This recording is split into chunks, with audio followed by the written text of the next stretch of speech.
રાધે કૃષ્ણ મૂકી દે ને ભાઈ રિમોટ. હળિયો કર્યા વગર શું બનાવ્યું બેટા જમવામાં? શીરો બનાવજો, થોડું મોઢે લાગે. આપણે પેલા કોકી માસી નહોતા બેટા? હા બસ જો એમના ઘરે એમની વહુ ભાગી ગઈ. હા બોલ, આખું ગામ એમની પંચાયત કરતું હતું. મેં તો સાંભળ્યું હતું કે બે જણાને જરાય ઉભાઈ બનતું નહોતું. ભજનમાં ગઈ હતી. અલા 1 રૂપિયાનું ભજન જેવું વાતાવરણ નહીં બોલો. વર્ષો થઈ ગયા, બળ્યું ગળ્યું ખાવાનું છોડી દીધું. મેં તો આમ ના ગયા. પછી સાચું કહું, પેલી જયંતિ ભાઈ ગયા ધામમાં, એ ગયા ને આપણે જવું છે.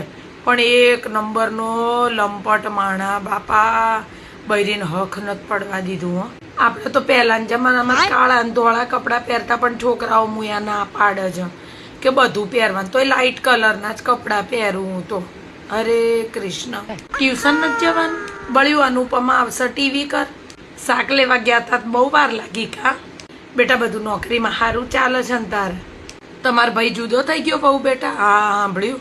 તમારા મમ્મીને ફોન હતો ક્યારનો ચાલતો હતો? હા અડધો કલાકથી વેટ ચા માટે કહેવાઈ હતી તમને. કાલ રોટલી બળી છે ને થોડી જાડી રહી ગઈ હતી, પાતળી કરજો. હા કોઈની પંચાયત જ નથી કરતી. સાચે કહું, હરે કૃષ્ણ રાધે કૃષ્ણ જ જપો.